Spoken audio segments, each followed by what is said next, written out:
Vanavond het ons nou een ander plan in die pot. Ek het dit in my lewe nog nie gedoen nie. Ek probeer dit vanavond soos dit werk nie. Sorry, hy werk nie. Ek het die aardappels gekook tot hulle gaar is. Nou lê hulle, julle kan sien in 'n bietjie olyfolie wat ek hulle mee ingesmeer het. En dan gooi ons hulle 'n bietjie swart peper. Aardappeltjies, saggekook, sout en swart peper. En toe sit ons hulle in 'n bietjie olyfolie.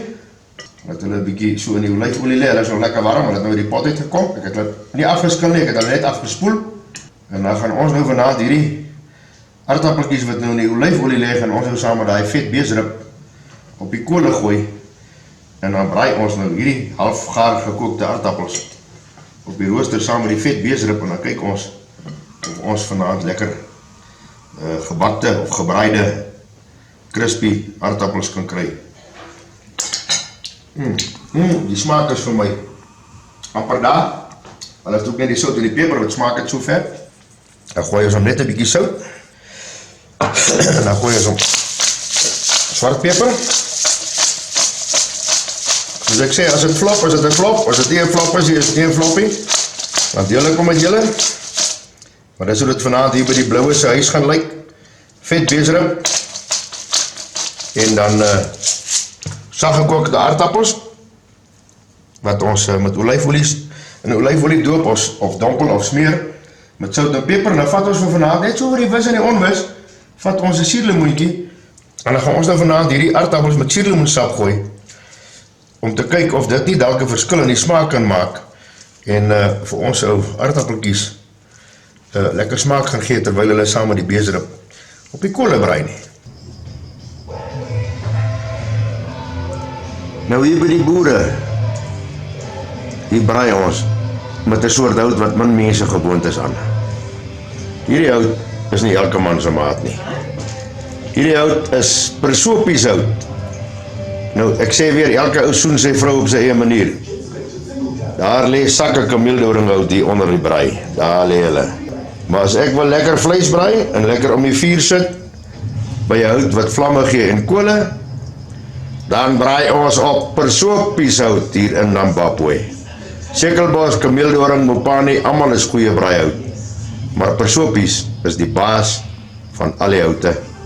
En vanaand braai ons vet beesrib op persopies kool. Ok, nou vanaand gaan ons nou 'n ding doen wat ek nog nie gedoen het nie. Ons gaan vet beesrib vat. 'n Vet beesrib lyk so. Dan braai ons hom nou op die rooster, maar ek gaan op die bene, die vet aan die onderkant pak van al die ribbisse. Ons pak so 'n kraal met die beesrib. So lyk 'n vet beesrib. As beesrib so lyk dit, dan is dit nie beesrib nie. En dan kom hier 'n ander dingetjie, ons het nou 'n kraal gebou, nou pak ons die aardappels in die middel. Ek het hom nog nooit so gebraai nie. Ons gaan vanaand kyk hoe loop hy. Julle sal sien, ek skil nie 'n aardappel af nie, ek was hom af. As ons mooi aardappels het, dan kook ons hulle met skil en al. En dan pak ons hulle saam met die vet beesrib op die rooster. En julle sal agterkom daar die persopies kole is amper reg. Ok, wanneer ek al die aardappeltjies in die kraal het, dan skuif ek die beesrib so bietjie nader. Laat hulle nie rondskuif op die rooster nie. En dan knyp ons hom toe.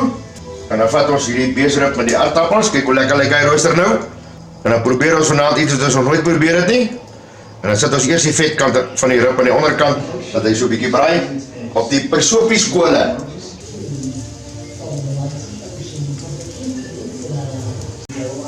Ok, nou is hy so 5 minute op hierdie persopies kole. Is nie harde kool en rooi kraas en mopani en sekelbos nie. Persopies kole. Ho. Kyk hoe klink hy nou. En hierdie videoetjie wat julle nou daar sien, en kyk hoe prit daai vetjies en daai aardappeltjies, kyk hoe lekker stap hy nou. Hannes Brits, Piet P.S. Olofse, vet beesrib, aardappeltjies, prost my broer, 'n goue, met 'n vet beesrib en 'n aardappeltjie. Ok, 20 minute later. Lyk dit so. Persoppieskole, vetbeesrib, gaargekookte aardappels, op die rooster, soos ek sê, ons het hom nog nooit so gemaak, ons wil vanaand kyk hoe lyk hy. Ok, nou smeer ons hierdie aardappeltjies, bietjie botter. Ek wil net vir Claude Moller sê, dat hierdie Flora bakkie is net 'n botterhouer. Daar's nie Flora margarien, Flora self in die bakkie nie, dis botter van 'n koei se room af. Claude, moenie met my beklei nie, dis botter wat in die bakkie is. Dan smeer ons die aardappels botter, en dan pak ons die vetbeesrippie, wat so lekker crispy gebraai het, en dan vat ons 'n lepeltjie, en dan moet 'n mens mos nou so effe groenigheid inkry by die beesvleis in die pertappels, wat mamma gemaak het, en dan eet ons vanaand gebraaide aardappels met gebraaide beesrib in 'n slaaitjie, en dis ete op hierdie aand. En daar kom 'n eie sousie, mamma het vir ons 'n eie sousie gekook, so eie sousie met room, hoe ek ruik so roomsous met bietjie peper en so aan, en dan vat ons hierdie romerige eie sousie, dan pak ons hom op hierdie beesrib, vet beesrib, en aardappeltjies wat botter gesmeer is, en dan eet ons vleis wat R50 'n kilo kos, en nie die skaap loin choppies wat R159 kos, en dan skoppie mense al die speelgoed uit die kot uit, omdat die choppietjies van die loin van die ou skaapie en die lammetjie R150 kos het. As jy hierdie bord kos nie waardeer nie, dan kan ek nou maar vir jy sê, dan moet jy maar na die loin choppies van die skaap toe gaan, en dan moet jy nou maar R159 'n kilo betaal. Hierdie ete kos vir ons per persoon nie R25 nie. So hou julle loin choppies van die skaapies in Suid-Afrika, en vir die ouens wat snobisties is, wat nie wil goedkoop lekker vleis eet nie. Smaak lekker eet.